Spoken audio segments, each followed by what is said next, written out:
سایمین میگوید که زن لوط که این زن کافره بود میگم کافره بود میگم مسلمش میگوید سایمین به اعتبار عملهای ظاهریش. این بود بیان من جهمی علیاذ بالله.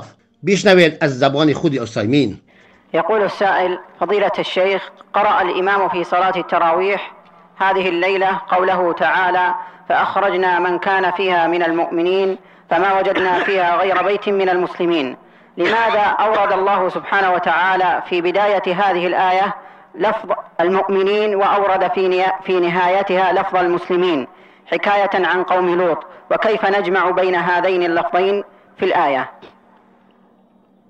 قال الله تعالى: فأخرجنا من كان فيها من المؤمنين فما وجدنا فيها غير بيت من المسلمين. يعني يقول ما هي الحكمة أنه قال في الأول من المؤمنين وفي الثاني قال غير بيت من المسلمين؟ أقول ذهب بعض العلماء إلى أن قوله من المسلمين هو بمعنى قوله من المؤمنين، وأن الإسلام والإيمان شيء واحد، فكأنه قال: فأخرجنا من كان فيها من المؤمنين فما وجدنا فيها غير بيت من المؤمنين. ولكن هذا القول ضعيف، والصواب أن الإيمان والإسلام بينهما فرق، لقول الله تبارك وتعالى: قالت الأعراب آمنا قل لم تؤمنوا ولكن قولوا أسلمنا. ولأن النبي صلى الله عليه وسلم حين سأله جبريل عن الإسلام فسره بأنه أن تشهد أن لا إله إلا الله وأن محمد رسول الله وتقيم الصلاة وتؤتي الزكاة وتصوم رمضان وتحج البيت، وفسر الإيمان بأنه أن تؤمن بالله وملائكته وكتبه ورسله واليوم الآخر والقدر خيره وشره، ففرق النبي صلى الله عليه وعلى آله وسلم بين الإسلام والإيمان. وكذلك نقول في الآية الكريمة هناك فرق بين قوله من المؤمنين وقوله من المسلمين. الفرق أن الله تعالى أخرج من كان فيها من المؤمنين الذين آمنوا بلوط ظاهرا وباطنا، وأما البيت وهو بيت لوط ففيه المسلمون، وهؤلاء المسلمون الذين في البيت قسمان: قسم مؤمنون وهم الذين أخرجهم الله ونجوا، وقسم مسلمون وهم الذين لم يخرجوا ولم ينجوا، وهي امرأة لوط، لأن امرأة لوط تتظاهر بأنها مسلمة، ولهذا قال الله تعالى: ضرب الله مثلا للذين كفروا امرأة نوح وامرأة لوط كانتا تحت عبدين من عبادنا صالحين فخانتاهما، يعني خانتاهما بالكفر وليس بالفاحشة. فامرأة لوط كافرة ولكنها تتظاهر بإيش؟ بالإسلام، فصارت مسلمة لكنها غير مؤمنة. بيت لوط يشتمل على لوط وعلى أهله وعلى امرأته، فالبيت إذن بيت إسلام ولا بيت كفر؟ بيت إسلام، لكن الذين خرجوا ونجوا هم المؤمنون، ولهذا أمر الله لوطا أن يسري بأهله إلا امرأته كانت من الغابرين. فهذا هو السر في أن الله تعالى قال: ما وجدنا فيها غير بيت من المسلمين، وقال: أخرجنا من كان فيها من المؤمنين. نعم. بارك الله فيك. همین قدر بس کنیم سعید. بارك الله فيكم. در اینجا هیچ حجت با ابوالغریب نیست. در اینجا نگفته ایستادن که ببینید اولا این آیت تفسیرش علما میریم تفسیر علما کتی، لیکن آیا ابن عثیمین از همین آیت حجت گرفته بعد از این کسانی که کفر به طاغوت ندارند، کسانی که کفر اکبر کردند ظاهرا آنها را مسلمان گفتند؟ نه، ابن عثیمین میگه که کسی که کفر به طاغوت ندارد این عبد الطاغوت است، این مسلمان نیست، این مسلمان است، این کافر است. میگه ابن عثیمین تارک التوحید را که نماز میخواند لیکن تارک التوحید است، میگه که این کافر است، این مسلمان نیست. بدر عتیبی یا والله ایمن الانقری مذهب ابن عثیمین رو جمع کرد، همه سخنهای ابن عثیمین رو جمع کرد. ابن عثیمین از این آیت حجت نگرفت که امروز کسانی که شرک اکبر کفر اکبر میکنند نماز میخوانند به سبب نماز خواندن ما آنها را مسلمان میگیم، حجت نگرفت. ابن عثیمین این آیت همچنین تفسیر داد که ابوالغریب از این حجت کافر و مشرک رو مسلمان گفتن میگیرد. اما ابن عثیمین از این آیت همچنین حجت نمیگیرد. برای چی؟ برای اینکه فهم ابوالغریب و فهم ابن عثیمین فرق میکنه. فهم ابن عثیمین در این آیت همین است که اولا دو تا قول است، گفت قول ضعیف، گفت بعضی قول راجع، گفت که خود ابن عثیمین است که اولا قول ابن عثیمین بسیار علما هم ضعیف میگن در این مسئله باکی ندارد. خیلی که ما قالت الاعراب و آمنا را گفتیم، یعنی قالت الاعراب و آمنا را قل لم تؤمنوا، ابن عثیمین یعنی این به منافقان نازل شد میگن و به مانند بعضی از قسم ها ظاهرا مسلمان بودن باطنا کفر داشتن. اما قول صحیح را ابن کثیر میگن که این نیست، بلکه اینها مسلمان بودن. الان مسئله زنی حضرت لوط علیه السلام، خود ابن عثیمین گفته است که این انسان ظاهرا اسلام آورده بود، دیگرها اینا مسلمان میدونستند، اما این یک کاری رو کرد که فقط رفت و همون مهمان آمده رو خبر داد. در این خانه آیا مسلمان است یا نیست؟ بله این خانه مسلمان است، زیرا که در این خانه بوده همه ظاهرا اسلام ظاهر کردند، همه ظاهر کردند اسلام، همه اعلان اسلام داشتند، اما همین اسلامشون را تصدیق کرده ها کی بودند؟ درجه ایمان به برآمده ها که ثابت ایستادند کی بود؟ از همین مسلمان ها. غیر زنی از خانواده این، از خانه درون لوط علیه السلام، غیر زنشون دیگرها صادق در ایمانشون ایستادند، اما او ایمانش که در قلبش جای گرفته نبود، همون زبانش که اسلام آوردیش که چی؟ اسلام آوردیش که پیشتر اسلام ظاهری اسلام آوردگیش که حکم کرد. اما او وقتی که همراه کافرین به کافرین موالات کرد، عقوبت کافر را داده شد. در اینجا معنای آیت این نیست که هر کسی که کفر اکبر شرک اکبر را میکند بعد از این مسلمان گفته می شود. نه، این چنین نیست، بلکه معنای این آیت همین است که این زن کسی بود که دعوای اسلام میکرد و در بیت مسلمین بود، یعنی در این خانه مسلمین بود. والله اعلم. لیکن انا همین قول ابن عثیمین رو دیگر از علما انکار کرده. حالا اون که بار دیگر میگیم ابن عثیمین در اینجا به یگان حکمی به یگان چیز داخل نمیشوند. چرا؟ بار دیگر میگم برای که ابن عثیمین در اساس این آیت در این امت پیامبر بوده انسان‌هایی که شرک اکبر میکنند، کفر اکبر میکنند، کفر به طاغوت ندارند، ایمان به طاغوت دارند، نماز میخوانند، نگفته که اینها که نماز میخوانند شرک اکبر کفر اکبر کنند مسلمانان، نگفته. جهل عذر نگفته. این کسانی که نماز میخوانند شرک اکبر میکنند کافر گفته است. مسئله به پایان رسید. دیگر سخن ابن عثیمین می آید این سخن را درست میکند و رد به ابوالغریب است. بارك الله فيكم. السلام عليكم ورحمة الله وبركاته شيخ وبرضه اوضاع من هستن انشاءالله. بله است. همین اولا که صورت ابن عثیمین این جاهل مونده است، قسم به الله این ضد ابن عثیمین است. همین دو آیات، همین یک آیاتی که شرح داد هم در فتواش ابن عثیمین ذکر کرده است و هم در تفسیر و فتوا دارد.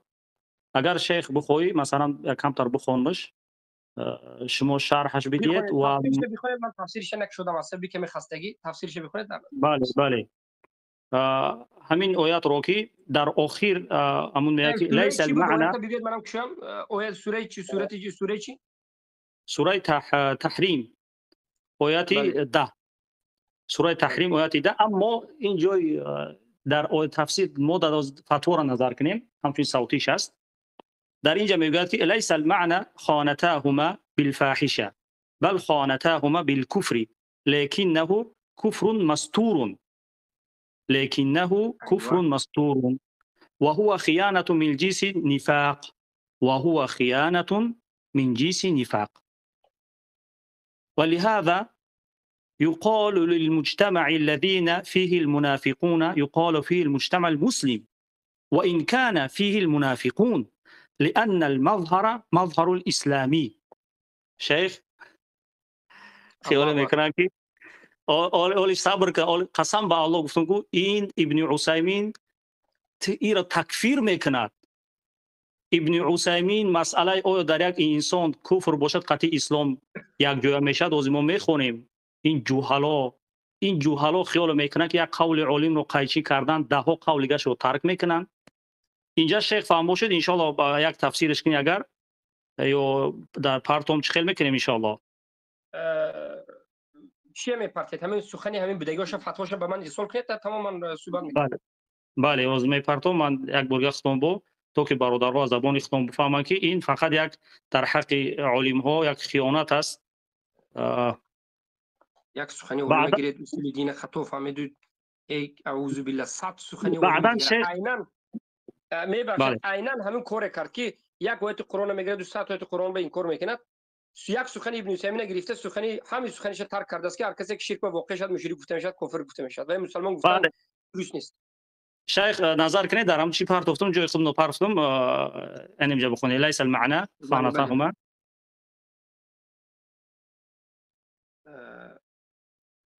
بله ببینید. بارك الله فيكم. وهنا يتساءل الإنسان في نفسه كيف هل أخرجنا من كان فيها من المؤمنين فما وجدنا فيها غير بيت من المسلمين. هل المسلمون هنا بمعنى المؤمنين في الآية التي قبلها؟ ذهب بعض العلماء لذلك وقالوا إن في ذلك دلنا على أن الإيمان والإسلام شيء واحد. إن من سخنش نيس فذلك آخر الفرق. وقال أما المؤمن فقد ناجوا وأما البيت فهو بيت الإسلام، لأن المظهر في هذا البيت بيت لوط أنه بيت الإسلام، حتى امرأة ما تتظاهر بالكفر تتظاهر بأن مسلمة. ولهذا قال الله تعالى في سورة التحريم: ضرب الله مثلا الذين كفروا امرأة نوح وامرأة لوط كانت تحت عبدين من عبادنا صالحين فخانتاهما. ليس المعنى خانتاهما بالفاحشة، بل خانتاهما بالكفر، لكنه كفر مستور وهو خيانة من جنس النفاق. ولهذا يقال للمجتمع الذي فيه المنافقون يقال إنه مجتمع مسلم وإن كان فيه المنافقون، لأن المظهر مظهر إسلامي. والله أكبر الله أكبر. إذا نقول فما وجدنا غير بيت مسلمين، إنما قال من المسلمين لأن امرأة ليست مؤمنة ولكنها مسلمة، زیرا که منافقه بود با مسئله به نفاق باز میگرد. ببینید یک قسمش موندگی اگر همین سخنی که برادر ابو اسما موندن به همین تمام باشد، این خیانتکارا دوامش موندگی نیست. اینها اخرجنا من كان فيها من المؤمنين فما وجدنا فيها غير بيت مسلمين شرحش خوند. لیکن سوره تحریم آیت دنده عیناً همین سخن را ابن عثیمین در سوره تحریم آیت ده دیگر خیل بیان میکرد. دیگر خیل نه همون مثل اوله، لیکن به معنای آشکارتر و واضحتر میگوید که همین چه خیلی که فرق گذاشتن. میگوید که یک مجتمع اسلامی یعنی مثلا یک سرزمینی که میلیون ها انسان است، میلیون ها انسان است، بله درونش به مؤمن هم هست و منافق هم هست، اما اگرچه کفر ظاهر نکند هم لیکن پنهانی کفر میکند ما ندیدیم. در این مجتمع کافر هم هست لیکن ما ندیدیم. ما این مجتمع چی میگیم؟ مجتمع اسلامی میگیم، مجتمع مسلم میگیم. برای چی؟ برای اینکه ما میدونیم که در این مجتمع کسانی که به درجه ایمان نرسیدند، کسانی که به درجه ایمان نرسیدند و فقط ظاهرا مسلمانند و از قلب و از حقیقت اونها ما بیخبریم، ظاهرا حکمتی ما اینها را مسلمان میگیم. ظاهرا از سبب چی؟ از سبب اینکه در اینجا منافقانی هستند که پنهانا منافق است، ما نمیدونیم، مستور است، برای ظاهرا مسلمان میگیم. ما اینها را نمیگیم که این کافر است و مسلمان، ظاهرا از سبب پنهان بودنش مسلمان میگیم، مجتمع مسلمانی میگیم، اگرچه اینجا منافق باشه، زیرا که مظهر اسلامی است. خانه حضرت لوط علیه السلام هم الله خانه مسلمین گفت، برای اون مؤمنین نگفت که در این خانه همه مؤمن نبودند. در این خانه یک نفر از کسی بود که زن حضرت لوط ظاهرا خودش مسلمان میگفت اما باطنا وی نفاق داشت، یعنی پنهانی. الله در اینجا حکم به ظاهری همون زن کرد. من در اول رد گفتم که حکم به ظاهر الله کرد، حکم به ظاهر میکند، یعنی این انسان در پهلوی شوهرش و فرزنداش که لوط و فرزندای اونها بودند، یعنی دخترهاشون بودند، این زن مسلمان حسابیده میشد. حضرت لوط از سبب اینکه نفاق زنشون نمیدونستند تا همین غضب الله اومده نابود کردن، تا الله خبر دادن، زنشون مسلمه میگفتند، کافر نمیگفتند. برای چی؟ برای که زنشون خودیشه چی میگفت؟ من ایمان آورده بلوط میگفت. اما بعد از اینکه خیانت کرد که این خیانت کفر بود، بعد از اینکه این خیانت پنهانی برد و خبر داد و این کارهای کرد، اگرچه ظاهرا او را با نفهمیده ها از دختران حضرت لوط، از خود لوط که اگر تا وقتی فهمیدنشون این مسلمان میگفت. برای همین الله این خانه حضرت لوط علیه السلام مؤمنین نگفت که در اینجا یک منافق بود. ظاهرا احکام اسلام به او حضرت لوط میدادن، ظاهرا مسلمان میگفت، اما باطنا در قلب ببینید مسئله قلب است و اینا کی قلب این به حکم موند؟ الله موند.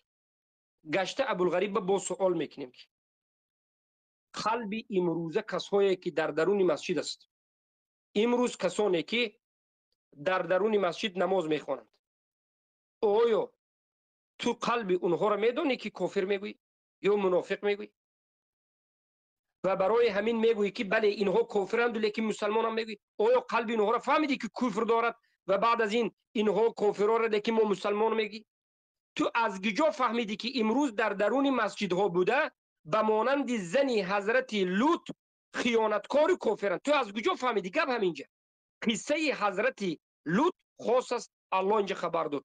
اعرابی های هم به معنای خودت فهمیده فهمی که باطل است لیکن این خاص است، الله قلب نور خبر داد. آخر بعد از این که وحی انقطاع شد، بعد از این که امروز امت آخر ما به ظاهر حکم میکنیم، ما امروزه در مسجد ها بوده رو میگوییم که اینها اهل نماز هستند و مسلمان هستند، تمام به همین. اما وقتی که از اینها کفر اکبر شرک اکبر صادر شد، اینها کافرند. تمام گپ نمینجه و این اجماع هست که ما ذکر کردیم. و خیانت سبحان الله خیانت بزرگم به ابن عثیمین کرده است. بله. بارک الله فیکم. همینجا شاید فراموش نکنیم، ما باید بارها تکرار کنیم که شیخ چی و هو خیانت من جنس النفاق. بله. اینها اعوذ بالله. از یک مسئله دیگر هم میخواهم در اینجا بیان کنم برای این جاهل که سبحان الله، اما دیگه قولش هم همین گونه ذکر میکنه، کفر رو بجا کرده بود، میگه کفر رو بجا کرده بود. اما مسئله ای که از ما صحبت میکنیم، شیخ من روی میکنم این درس رو و همچنان این در فتوا است، اینجا سوال و جواب میشود. شیخ نظر کنین، ما در موضوع در پایان است. اینجا مثلا السائل في درس الماضي ذكرنا قول ابن بطال ان الايمان لا يتبعض، یعنی این ایمان چی نمیشه، يتبعض نمیشه. این قول خیلی میدونیم قول مرجئه است، همین خلاص شیخ مثلا. بله. اما همین رو نگاه خونه پایان میگه که چی میگوید شیخ. این جوهلا اینها نفهمیدن که یک انسان شرک اصغر کرد، یعنی خیلی که میدون من حلف بغیر الله فقط کفر یا اشرک مثلا، همین رو ذکر کردن در آدم در شرک اکبر در آوردن. باز من برای این سخنهم از قول دیگه علم ها ذکر میکنم. این رو یک بار پایانش نظر کنین شیخ، بعد پایان میاد بعد شیخ ای نعم ومعناه إن من وصف بالإسلام على سبيل الإطلاق فمعناه إنه ليس فيه الكفر، يعني ليس فيه الكفر يمحو الإسلام، ليس فيه الكفر يمحو الإسلام، لأنه إما الإسلام وإما الكفر، فمنكم كافر ومنكم مؤمن. الله أكبر. قسم به الله من شرم می‌دارم که صورت یک شیخ رو میمونن زیدش شیخ زید اینو گپ زایس است.